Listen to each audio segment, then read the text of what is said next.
All right, going to be replacing the cap mounts, and where you see the blue tape, that's where the cap mounts are located. It's got 4 on each side. All right, so this video is going to be addressing mainly the driver's side cap mount bolt, which in my particular case it was broken, and it seems to be a common problem. I always see the driver's side is the one that gives everybody trouble. I don't understand why, what's here, or what happens on this side that it gets the most of the moisture. But anyways, that's the case. I'll put a short clip right now of what my bolt looked like prior to starting this job. It was already broken, but I'm going to tell you what some people do is they bend the custom wrench to be able to access through this area, which in some videos a lot of people agree that seems like something very, very hard to do. I don't understand how they do it, and so they did a different method, and I was going to adopt that method. But as you can tell, let me zoom in here really quick. Well, first of all, when this gets stuck here, this is, as you can tell, this rust here, but the majority of the rust, as you can tell, it's in the lower area. So either you cut it on the top or the bottom, whichever way you want to get to it, but a saw will do it. This wasn't very expensive. I went through a few blades which also weren't expensive because they were from Harbor Freight. But that's how I was able to separate this. But I'll put a clip of where I messed up, and I'll tell you if I would have done it differently, which I regret it the way I did it. That's why I want you to learn from my mistake and don't do what I did. But basically what happened, and I'll put the video, is I had a broken bolt which was stuck in the cage nut that was up currently here. I have a saw through it. I'm halfway through that bolt that's broken in there. Where is it? Right there. I'm almost through it. So once I get that out, I should be able to either mess with this one on the top or pry it. I'll show you what I need to do.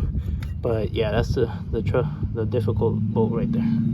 Okay, so we tried heating this up, and we're trying to get this the bushing where the metal and the metal connect to separate. But obviously the heat's not working. I used a big pry bar over here on the bottom end. So I'm gonna go ahead and put the saw. That was another thing I had heard, and see if this we can get it out. So.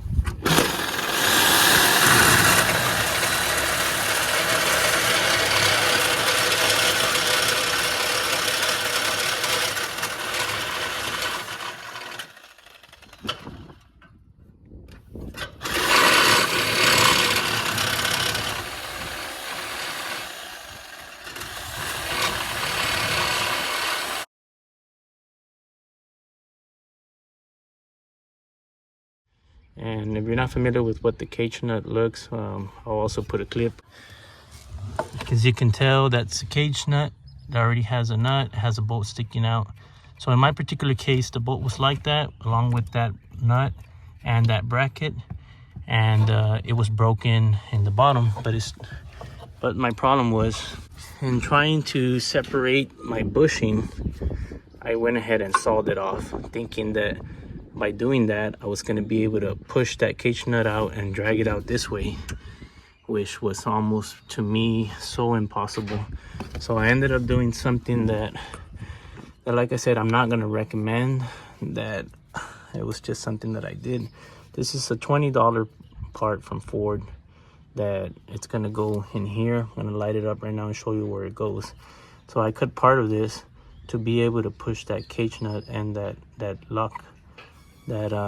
nut up through this little hole, because as you can tell, it's kind of tight, but it's sufficient to where if you need to grip that nut, as you can tell, it clears it. So it's not a problem. It should have and could have stayed in there, but it's too late now. But I think I'll be okay, and I'll show you why. Let me light up in here. You can tell that's where I cut it. That's where the cage nut's at. So this is the radiator right here. It's a radiator support, but as you can tell, it's still sitting it's still sitting where it needs to sit, and it still has the base. So hopefully it's clamped on top, and the other side I'm not gonna do this mistake. So hopefully that'll prevent the radiator from shifting or having any major movement. But let me see, as you can tell that it's held in there. But no, I would not suggest cutting this. I would suggest even heat. I noticed that this cage nut, as you can tell, is the original one that had the bolt broken, but now it has a new bolt in there. When I had it out, I heated it with the propane torch, and man, that nut, the bolt just came right off like nothing.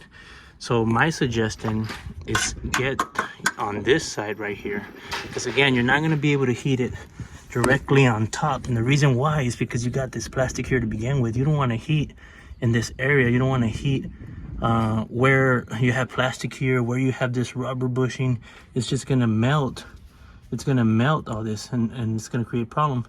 But if you can somehow just put your torch in through this side right here and reach that cage nut, which is in there, put sufficient heat in there. Of course, have your hose ready. You don't want to, you know, in case something catches on fire, so you can cool it down and reheat it. But I found that by heating the top nut, it's going to make things so much easier. You might even prevent that bolt from breaking, because if you try heating it from the bottom, which I've seen it done with the lock nuts, I mean, that will work, but it's just, there's nothing like getting that heat on the top, because in the bottom, even videos with people heating it for 3 minutes, or depending what they're using, they've still had trouble loosening that Loctite. So that's my suggestion. If I had done this differently, I would have come in from this angle right here, and you don't even need to bend the wrench. I even bought a wrench thinking I was gonna have to bend the wrench to be able to get in here, but seeing that the socket does fit through the top, that's how I'm gonna redo it. I'm gonna retighten it from the top and the bottom. I'm just gonna put a socket on the top, and I'm gonna tighten these, but I haven't tightened it yet because I will, as you can tell, this one's installed, the other one's installed. They're all this side is done, but I'm gonna go ahead and do the passenger side. And I'm also gonna take advantage that I have this fender wheel liner off right now, and I'm gonna go ahead and put some Dawn soap, and I'm gonna go ahead and be pressure washing this. As you can tell, it's pretty dirty, so I'll show you the before and after.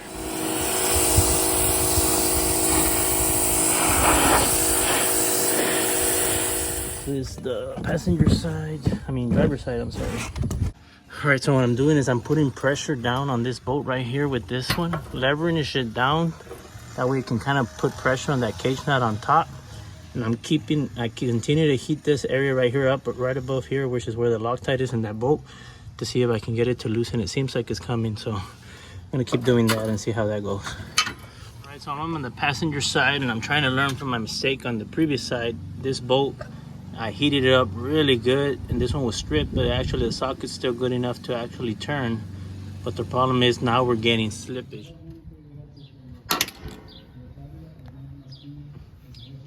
And here I had this shield, I popped it in, I was able to get the heat in there. And this is that previous area that I told you that you can fit a socket in between. So that's what I'm trying to do, but this passenger side is even tighter because of that AC line there. So it's not fun. I'm gonna see what I can do. Hopefully it comes out without having to strip that cage nut, so that I can reuse that nut in there, because it's gonna be terrible to try to get it out and replace it. So let's see how it goes. So it worked, guys. I'm really happy. There's the bolt. Didn't have to worry about getting in here. It was so tight. Didn't cut the bracket on this side, as you can tell. It's all good. So I'm really happy. So that actually did the trick, just getting that heat up here directly where that lock nut is, or that thread locker, heating it, using that crowbar right there to put pressure on that bolt. And that helped me enough to where it kind of held it against the frame or that support, and it was able to come down just with the heat. So there it is, guys. That's how you do it. Okay, so I want to talk about this cage nut and why I tried so hard to save it on the passenger side, and I managed to save it. And the reason why is because, as you can tell, it's going to be really hard to take this out through that hole that I showed you that I had to mess up and push this up and push it out. So I can't understand how others have done it or taken it out without damaging anything. But I want to talk about these mounts while I have you here. These, as you can tell, some of these were like the original ones. These were completely gone. They were hitting frame on frame, and they replaced some at some point. But I want to tell you that these that they replaced, they just aren't as good. I'm not talking just about the rubber, but if you notice this right here, your frame has an area where that sits. Now this kit, it's designed for like, I believe it was 2006 all the way to 2016. So that's why it comes with extra bolts and these other extra chew that are used, I believe, on super cabs or some older one. But what I want to show you here is, you see this square here? It's not round like this one. It's actually wider and wider, and it sits perfect on the frame like the original ones.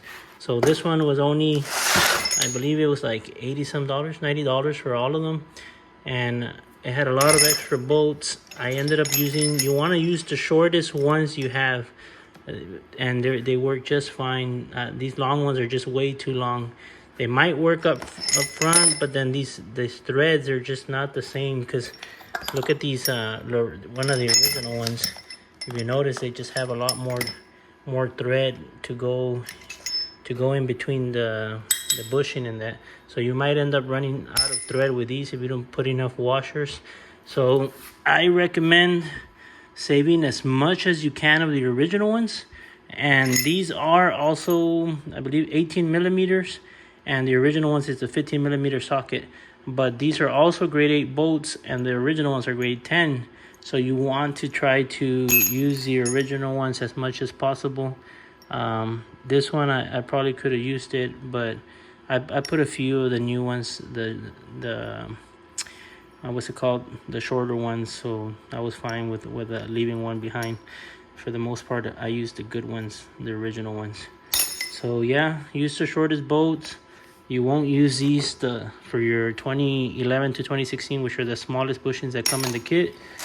And well, I'll explain some more of what else I guess you can expect. But yeah, like I mentioned, that was definitely something I wouldn't do. I wouldn't recommend. I want you all to learn from my mistake.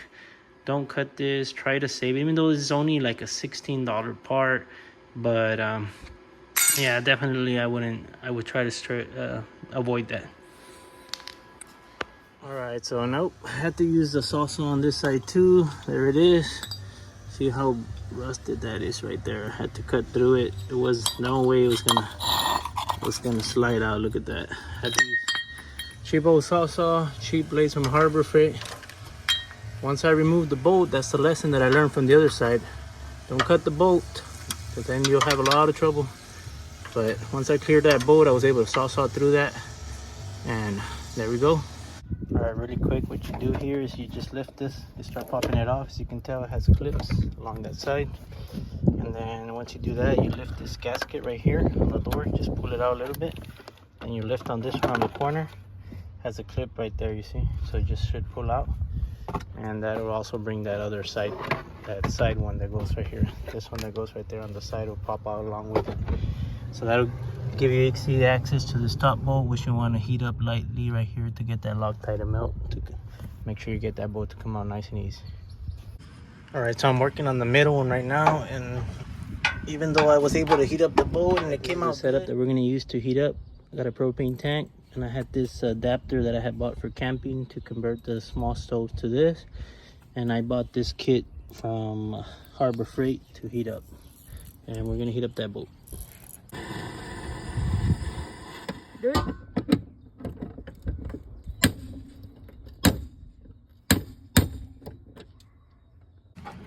Right here, as much as I pry it, it's just not separating. Sorry about that. It's not separating. So what I'm gonna do, I know on the front one I used the saw to cut it, but this, I don't want to be too close to this wire. I'm in the middle, I don't have much space, so I'm gonna use this drill bit here. And essentially what I'm gonna do is I'm gonna come in here to round this out a bit and see if I can get that area that's rusted between those two, to see if I can get it to separate. But as you can tell, that side already came out, and that last one's been replaced before, so I'll be working on that. But let me show you this one. So after working at it a little bit, I noticed that, I don't know if it's because of the heat where I was drilling it, but or I just loosened it enough, but it started loosening up, so I'm gonna go ahead and pry it. But I recommend the long sleeve. As you can tell, these metal shavings, they'll start dropping on you, and they get a little hot. But let me see here really quick if I can record this. See, that's gonna get it to loosen up here. Yeah, there it goes. Yeah, it's separating. So let me drop the camera for a while, see if this works. There it is, you see. I don't know if you can tell, but it's starting to go. There you go. See that? See that rust coming out? I don't know if you can see it, but